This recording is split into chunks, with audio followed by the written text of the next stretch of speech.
Hey, that's a Scotty. That's like what I used to have. Yeah. But it's smaller. Yeah, that thing is cool. I mean, it's just good for one person, really.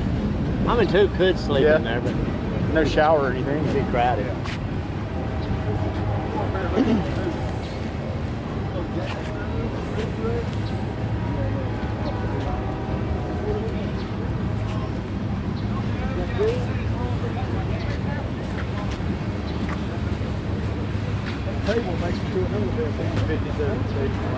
That's a little older than that one I had. Because the one I had was bigger than that.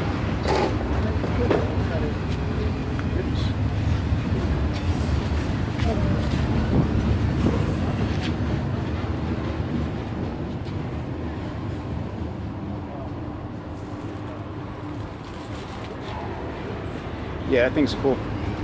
They did a good job on that. Yeah.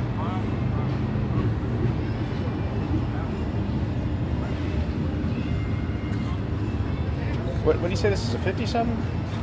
I don't know.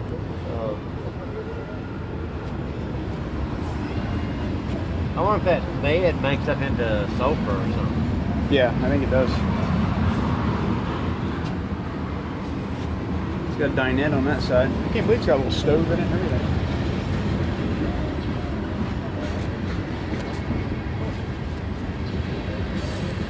I don't know. I think that was about the same year as I had.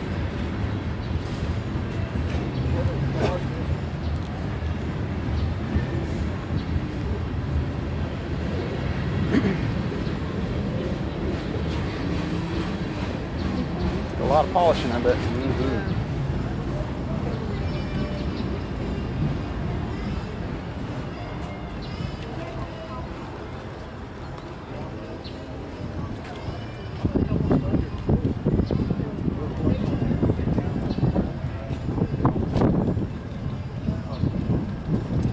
Yeah, that's about the perfect setup right here. It's got an LS motor, a Corvette motor in there.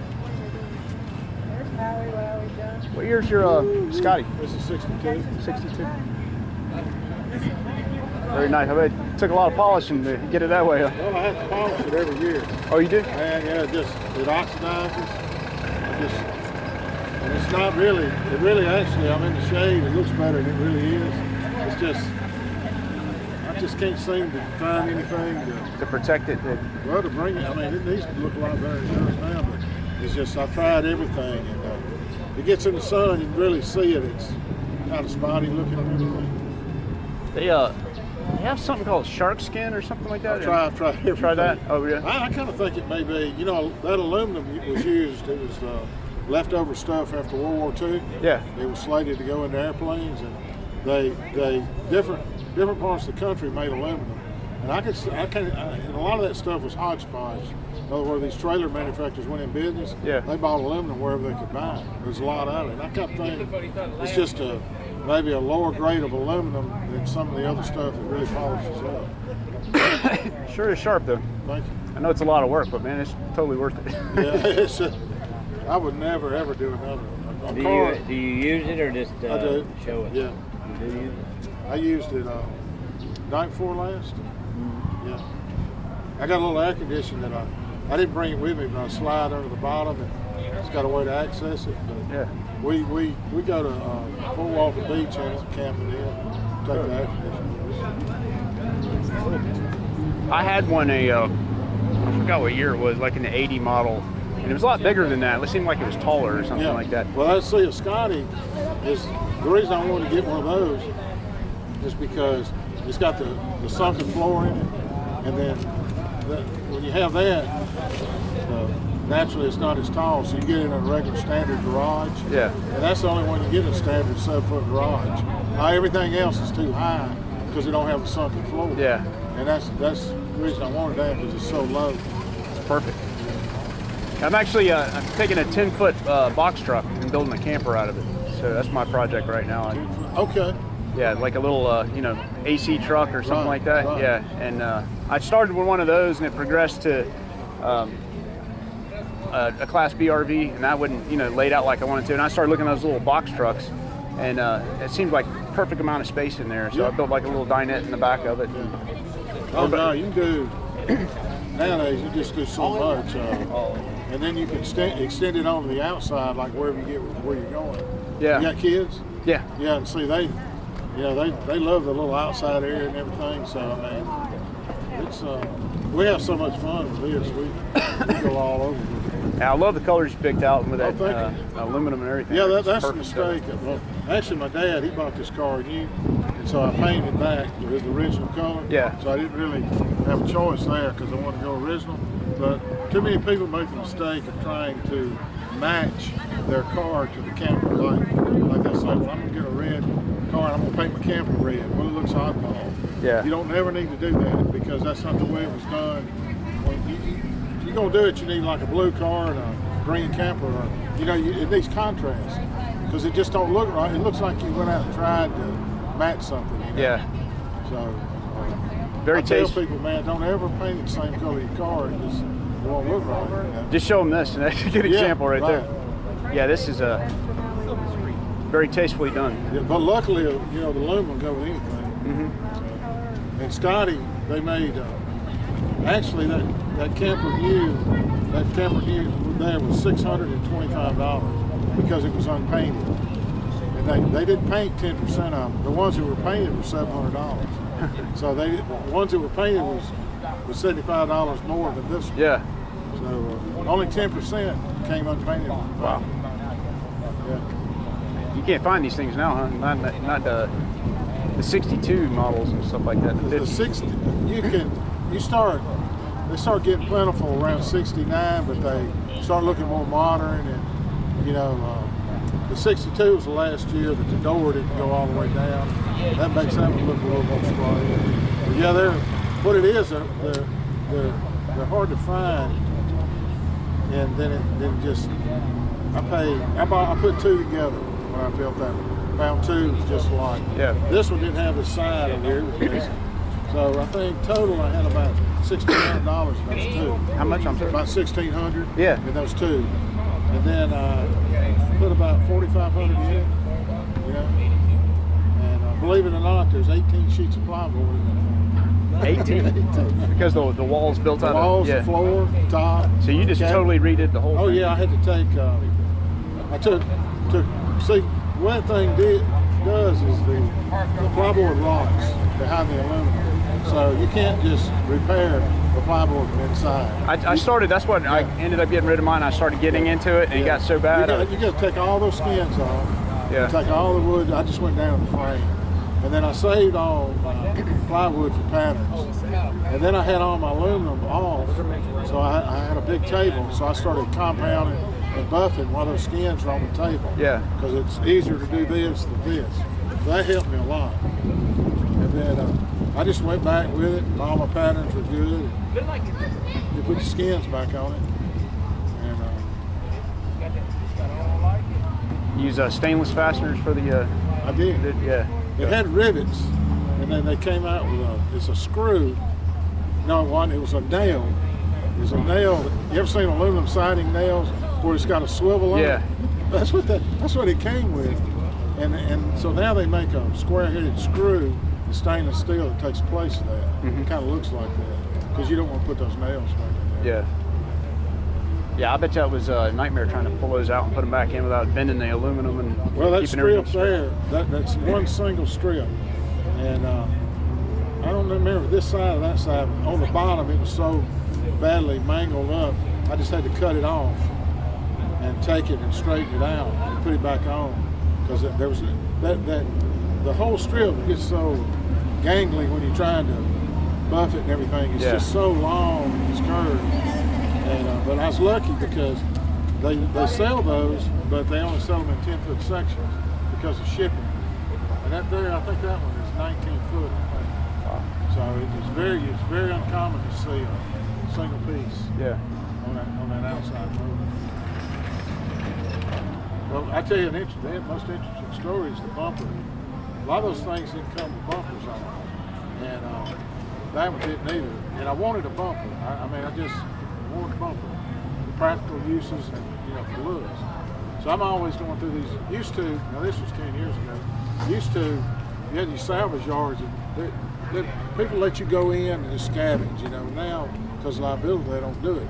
So I was in an old salvage yard not far from where we live, and there was a 1947 motorhome that a tree had fallen on that motorhome maybe 25, 30 years ago, and they want anything left on that thing. Except 3 items. And one was the bumper.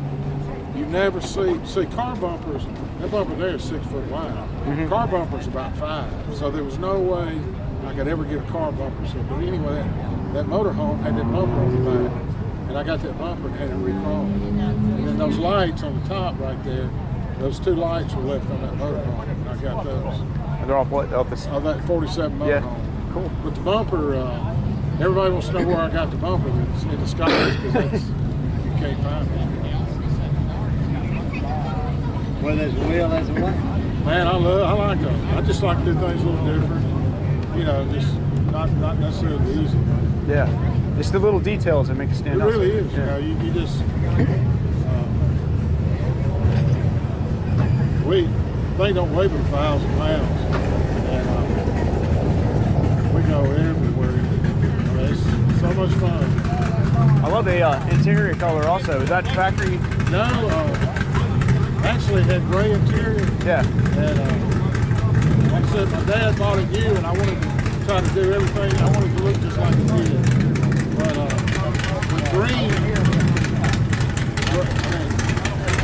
you really can't find a nice color with green color. I had gray in it, I just didn't want to put gray in it. Yeah. So I kept the same pattern, put the tan on tan.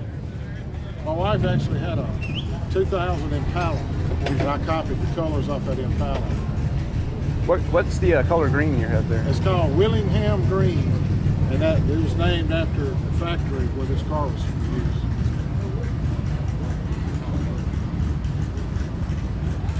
But I got a history board. I got tons of pictures of this car. I usually bring it set up. Yeah. But it's just too hard to just like this.